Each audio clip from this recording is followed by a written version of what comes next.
कूजन्तं राम रामेति मधुरं मधुराक्षरम् आरुह्य कविताशाखां वन्दे वाल्मीकि कोकिलम्।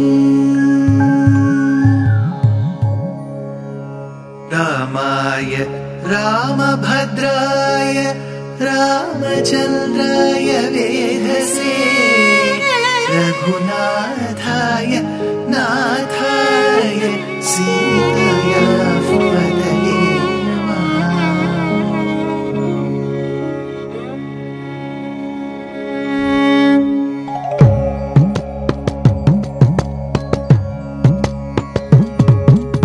जयत्याश्रितसन्त्रास ध्वान्तविध्वंसनोदयः प्रभावान् सीतया देव्या परमव्योमभास्करः परमव्योमभास्करः।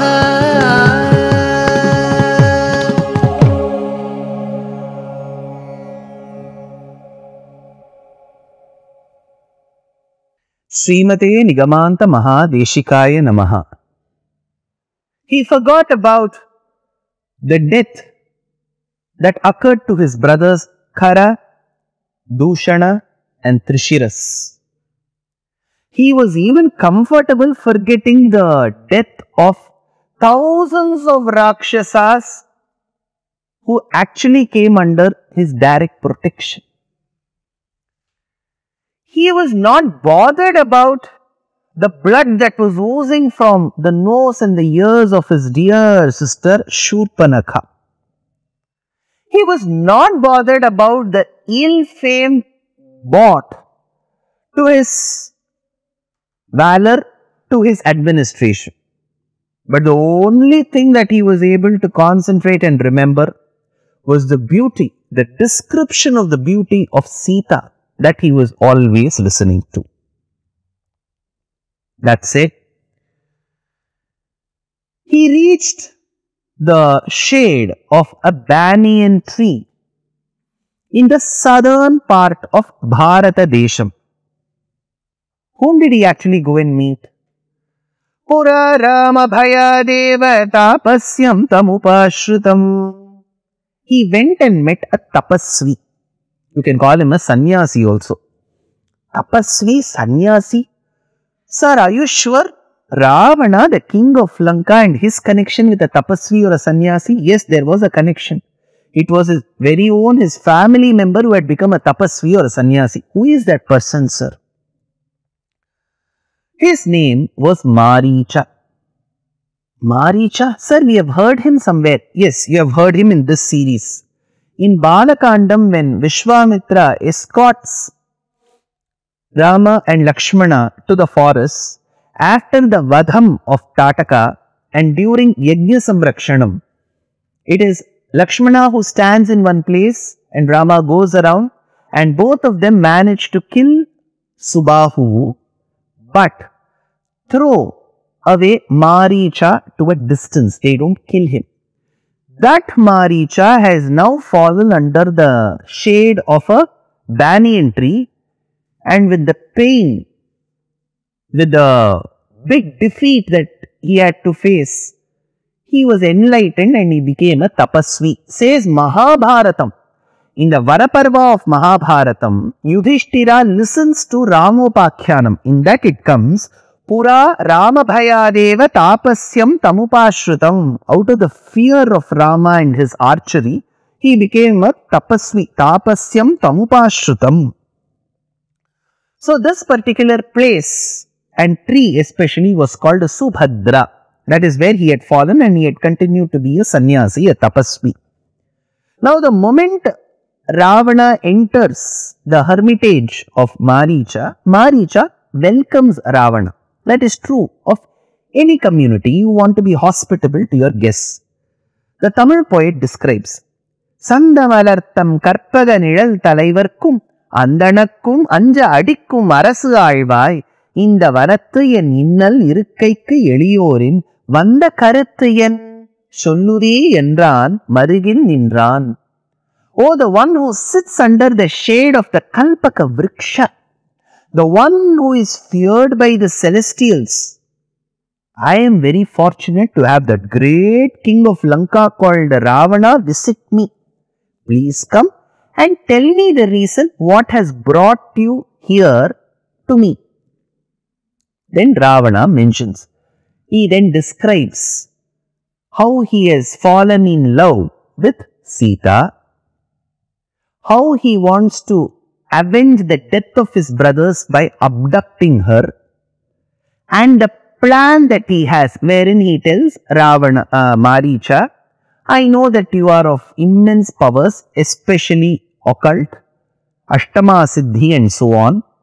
So why don't you go in the disguise of a gem-studded golden deer and lure Sita, and the rest will follow. I will be able to abduct her. He says, Asya bharyam janasthanat Sitam surasutopamam anayishyami vikramya sahayastatra me bhava. Help me. Tvaya hyaham sahayena parshvasthena mahabala. Only with your help I will be able to fetch Sita. So he clearly mentions the love that he had for somebody else's wife and how he needs to abduct her. Now, what was Maricha's reaction? Imagine this like a movie that you are watching. So the focus is completely on the dialogues of Ravana. Now, imagine I am taking a composite shot. So Ravana now is seen in the front mentioning these dialogues and Maricha is in the background. As Ravana began his dialogue, there is a person called Rama in Janasthana who is married to Sita, whom I am in love with. As he was telling all those things, on the other side, Maricha's lips became parched. They became dry. He could not get even saliva to his mouth. He was trembling in fear. Tasya Rama katham shrutva Marichasya mahatmanaha Shushkam samabhavat bhaktram paritrasto babhuvacha Rakaradini namani Ramastatrasya Ravana Ratnani cha rathaschaiva vitrasam janayanti cha. He fell from his seat, it seems. He was trembling, sweating. Ravana turned. Why did you fall, Maricha? Rakaradini namani. You mentioned of that name that starts with Ra. Yeah, I am Ravana. Not your name. You started the word with that letter Ra. Yeah, Rama, don't tell that name again. Don't tell that name again. Well, he was at the age of 12. Maricha says, while Rama was at the age of 12, he hit me so hard that arrow brought me miles away here. Pratyuvacha Mahabhaga Vishwamitram Mahamunim Una Dwadasha Varshoyam Akritastattra Raghavaha. So, while he was just not even Una Dwadasha, slightly less than 12 years, that time that boy hit me here and I fell. So, from that time onwards, even if passers-by use the letter Ra, I get trembling. I shiver. So, the commentator says, Na kevalam darshana dashayam bhiti karyam. So, Maricha's state was such that it was not only even fear when he sees Rama. Shravana dashayam apityaha. Even if he hears the letter Ra, he will tremble. Rakaradini namani Ramastatrasya Ravana Ratnani cha rathaschaiva vitrasam janayanti cha.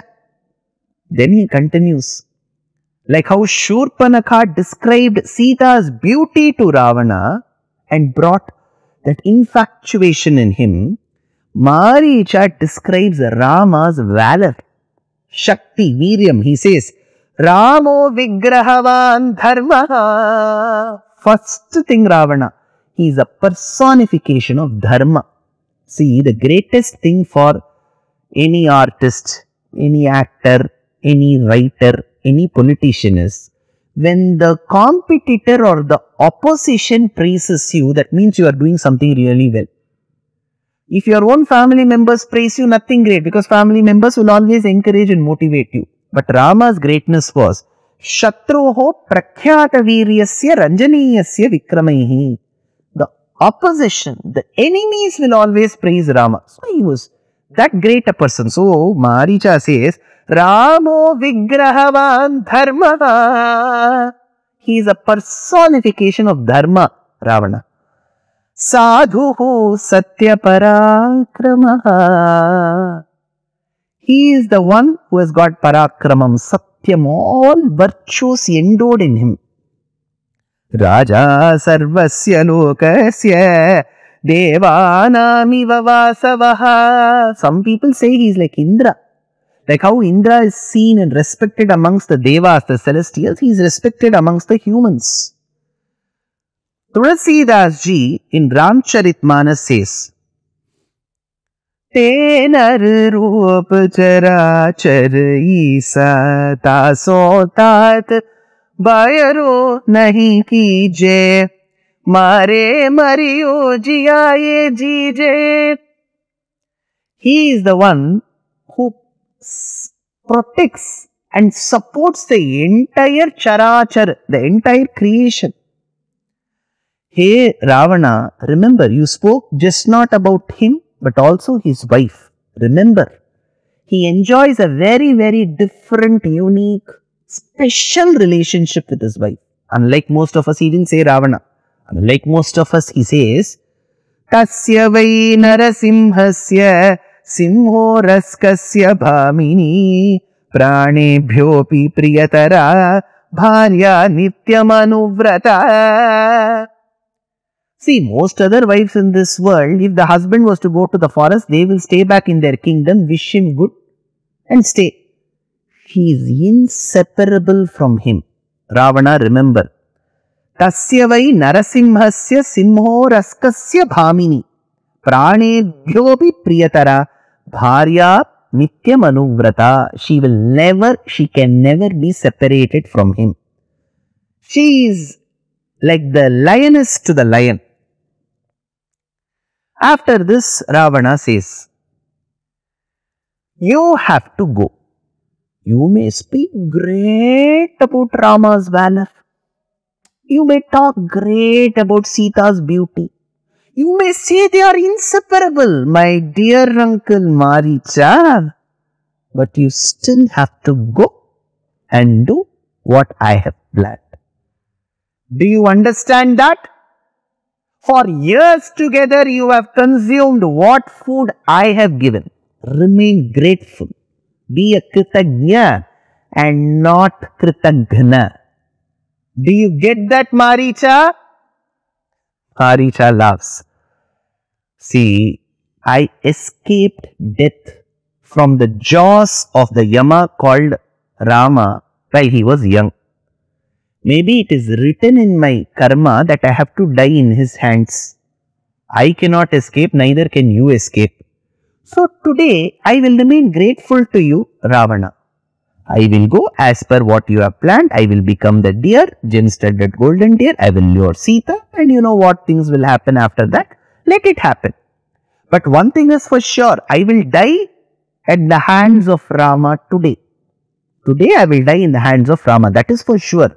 I will do what you have said, but the ultimate decision is, the conclusion will be, I will die in the hands of Rama. Like how?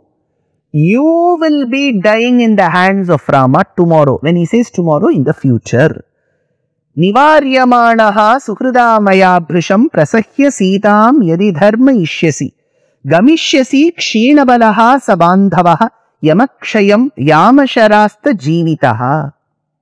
Manna, nin vaalvai mudittai. The Tamil poet mentions these lines as the parting message of Maricha to Ravana. O king, you have found your way to death. Manna, nin vaalvai mudittai. Madi attra, you have lost your brains. Unnal andre idu oolvinayin endre unargindren. This may not be attributed to you. It is your fate which is forcing you to do all this.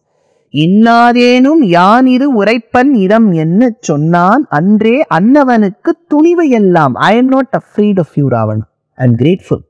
But I will speak the truth. You will die in the hands of Rama tomorrow, like how I will be dying today. Did he die? Did he go? What happened after this? Something very unique, something very different. Next episode.